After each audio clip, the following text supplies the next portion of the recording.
Cuarto capítulo del audiolibro Sangre en las manos, el gran llamado de Operación Elías. Autor Enrique Ginocchio. Las citas son de la Biblia Reina Valera de 1865. Cuarto llamado, oración.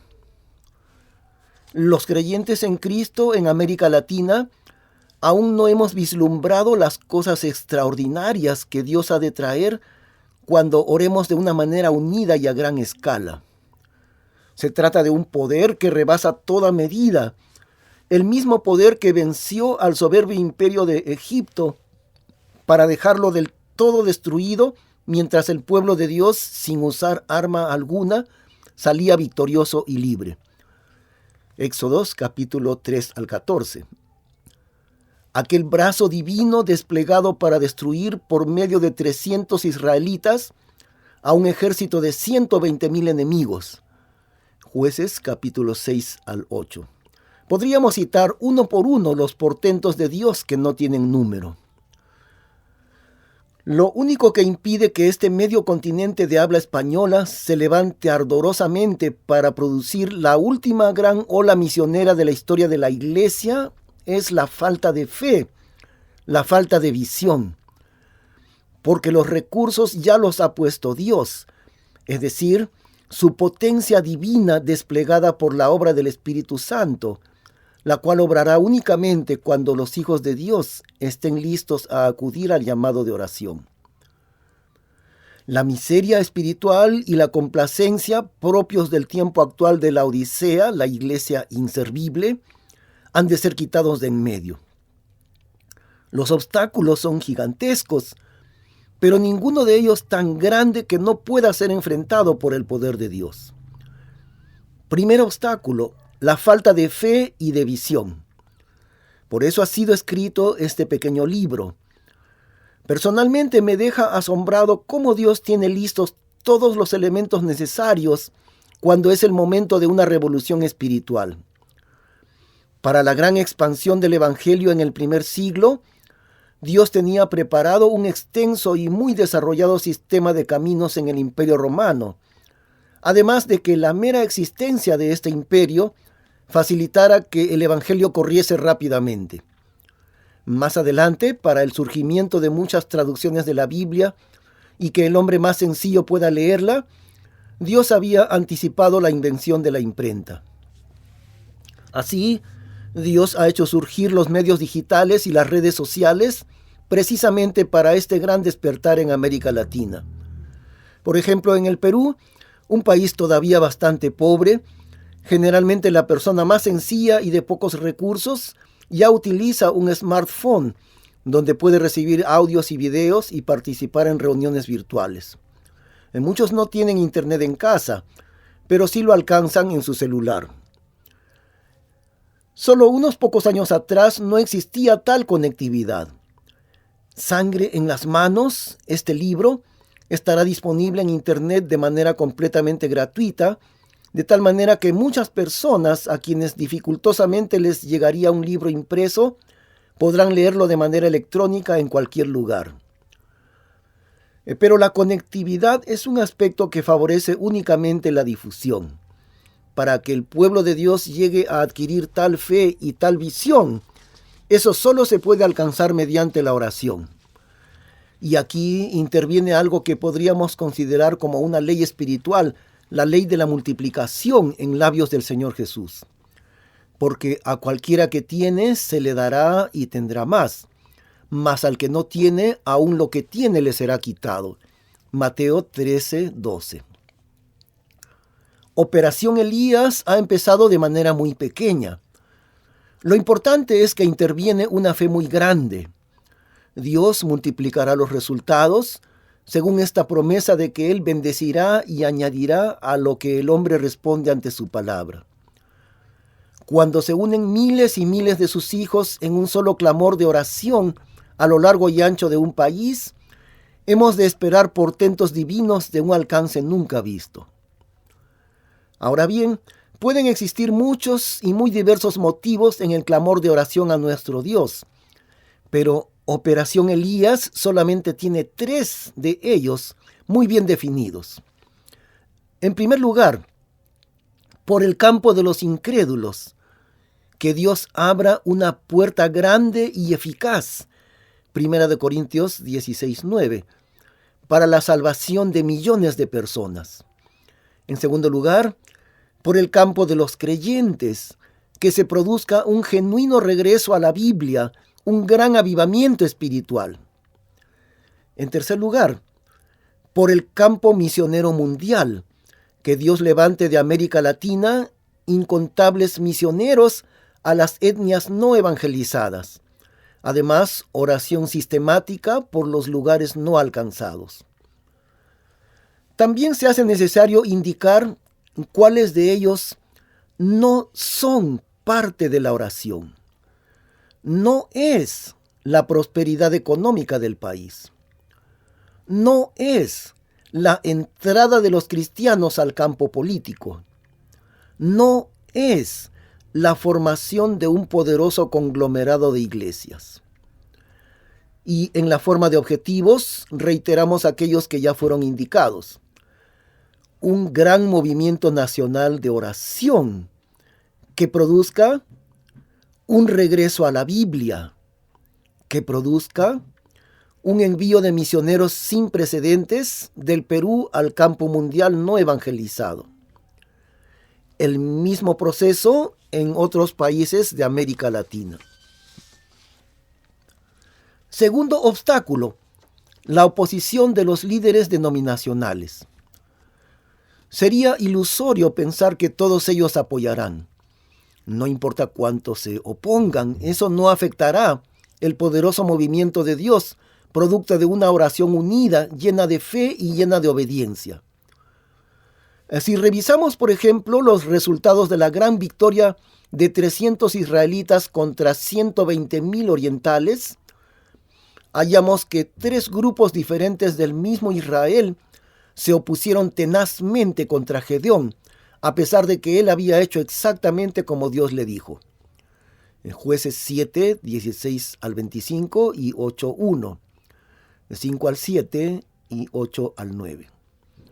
También cuando Pablo proclama, porque se me ha abierto una puerta grande y eficaz, a continuación agrega, y muchos adversarios hay.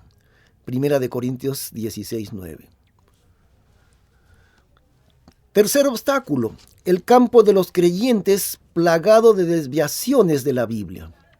La única manera de combatir y de corregir estas desviaciones, por ejemplo, el asunto de los méritos humanos mencionado en el capítulo 1, es con enseñanza bíblica por medio del discipulado. Nada hacemos con tan grandes medios de difusión si no hay discipulado bíblico, que es el sistema que Dios mismo ha diseñado para la reproducción espiritual. Es el sistema divino que funciona dentro de la iglesia local.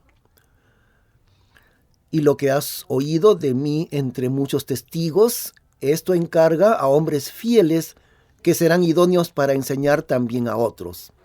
Segunda de Timoteo 2:2. En el primer nivel como padre tenemos a Pablo el apóstol, a quien indiscutiblemente Dios usó para trazar el fundamento del Evangelio. Luego su amado hijo Timoteo, seguido de los hombres fieles, los nietos, quienes enseñan a otros más, los bisnietos. Por medio de las redes sociales se puede difundir de manera rápida y a nivel masivo enseñanzas bíblicas que ayuden al discipulado dentro de las iglesias locales. Por ejemplo, en este momento estamos desarrollando en Internet la serie 21 temas de discipulado bíblico, cuyo principal objetivo es alcanzar a personas que, recibiendo un sólido aprendizaje, puedan ser maestros de otros creyentes, siempre dentro de la estructura de su propia iglesia. Volviendo al tema de este capítulo, debemos reconocer que existen variados esfuerzos en diferentes iglesias, y uno de ellos es el Movimiento Nacional de Oración. Cuando el Perú estaba grandemente convulsionado por el terrorismo y la crisis económica, en mayo de 1989, Paul Finkenbinder, el recordado hermano Pablo, visitaba nuestro país y le transmitió a Pedro Ferreira de Radio del Pacífico la brillante idea de hacer oración diaria impulsada por la radio. El hermano Ferreira asumió el reto y ha sido el impulsor del movimiento ya por 31 años. Dios contestó aquel clamor, porque 3 años después, en 1992, con la caída del líder principal, se inició la derrota del terrorismo. Personalmente tengo la convicción de que Dios ha ido preparando desde entonces el gran despertar espiritual en el Perú y su consiguiente fruto hacia las misiones mundiales, en respuesta a este y otros grupos de oración. ¿Por qué el nombre de Operación Elías? La razón se encuentra en Santiago 5, 16b al 18. La oración eficaz del justo puede mucho.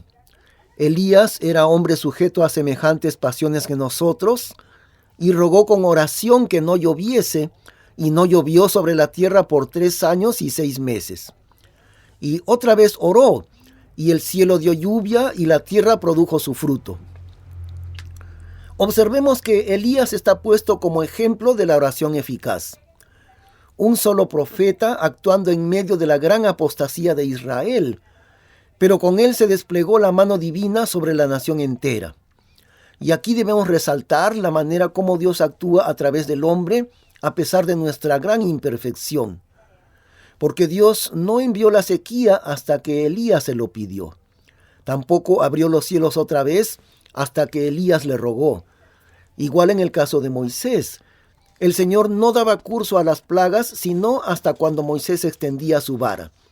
Y no las quitaba sino hasta el momento en que él oraba. Éxodo capítulos 8 al 14. Pero la más grande y asombrosa lección acerca de nuestra intercesión por el país la hallamos en Ezequiel capítulo 22. Todas las perversidades de Jerusalén y de la tierra de Israel son descubiertas allí, y al final del capítulo Dios proclama que está buscando un solo intercesor que le pidiera misericordia. Y busqué de ellos hombre que hiciese vallado y que se pusiese al portillo delante de mí por la tierra, para que yo no la destruyese, y no lo hallé. Por tanto, derramé sobre ellos mi ira, con el fuego de mi ira los consumí, y di el camino de ellos sobre su cabeza, dijo el Señor Jehová. ¿Cuánto vale la oración de un solo hombre? ¿Cuánto vale ante Dios la oración de cientos de miles de sus hijos intercediendo por el Perú, por América Latina y especialmente para que Dios convierta este bloque del planeta en una fuente inconmensurable de obra misionera hacia los confines del mundo? Dios ya tiene todo esto diseñado y planeado, pero Él no moverá el curso de la historia sin que nosotros se lo pidamos.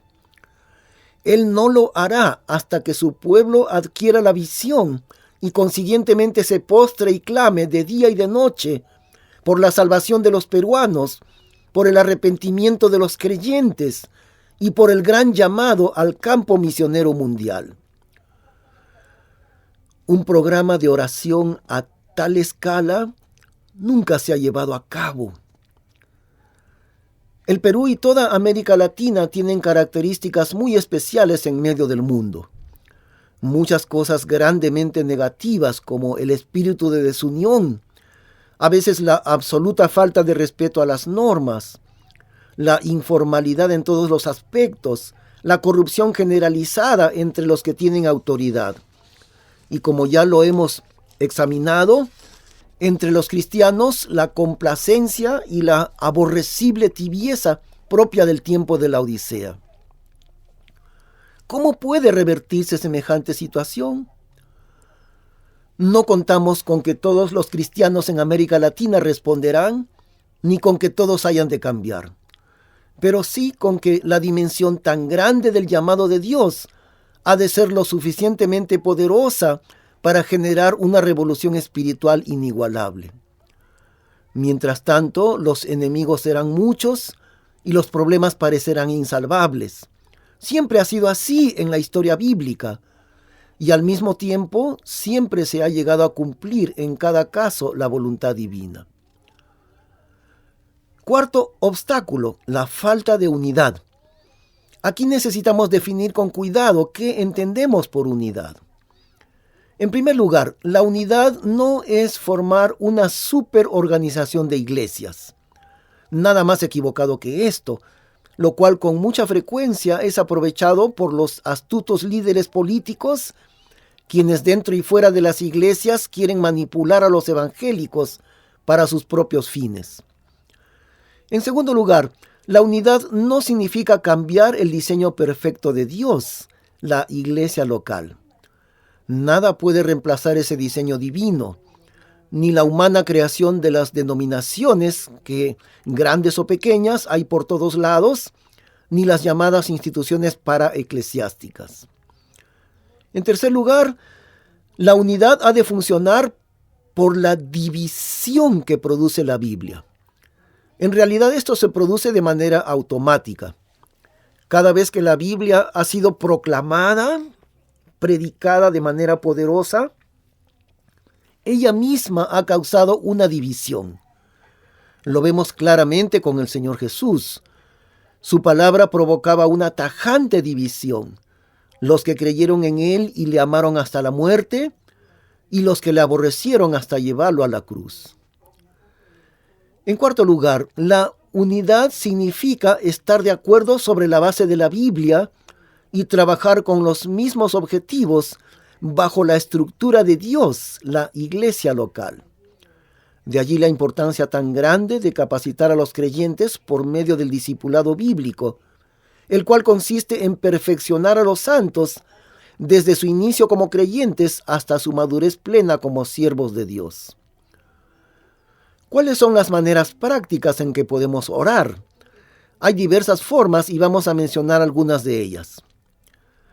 A nivel nacional, los cristianos se reúnen para orar en la plaza de armas o plaza principal de cada ciudad y cada pueblo, en días señalados y de preferencia muy temprano, como a las 6 de la mañana, por ejemplo. Al escribir estas líneas, octubre del 2020, en el Perú están prohibidas toda clase de reuniones debido a la pandemia, pero confiamos en que dentro de pocos meses esto será posible. Algo que sí es factible en todo tiempo, las reuniones virtuales de oración por diferentes medios digitales a través del celular, el teléfono móvil, algo que muchos ya lo estamos practicando. Se requiere que los grupos no sean muy grandes, como hasta de 6 o 7 personas quienes van orando de uno en uno, con la gran ventaja de que los participantes pueden ser de lugares muy lejanos o de varios países. Cadenas de oración las 24 horas del día, con turnos señalados para cada 15 o 20 minutos, lo cual se puede realizar también por medios digitales. Oración impulsada por una emisora, como el Movimiento Nacional de Oración, transmitiendo diariamente por Radio del Pacífico, y recientemente por Radio Dios Pisuyana en todo el sur del Perú. Cultos unidos de oración entre todas las iglesias cercanas de una misma zona, o también entre pastores que se reúnen periódicamente. Simplemente obedecer.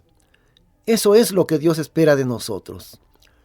Él ya tiene preparados sus portentos en medio de su pueblo en esta parte del mundo, con gente pecadora e imperfecta, porque la gloria es solo para Él. Puede escribirnos con toda confianza al siguiente correo electrónico: enrique880@gmail.com.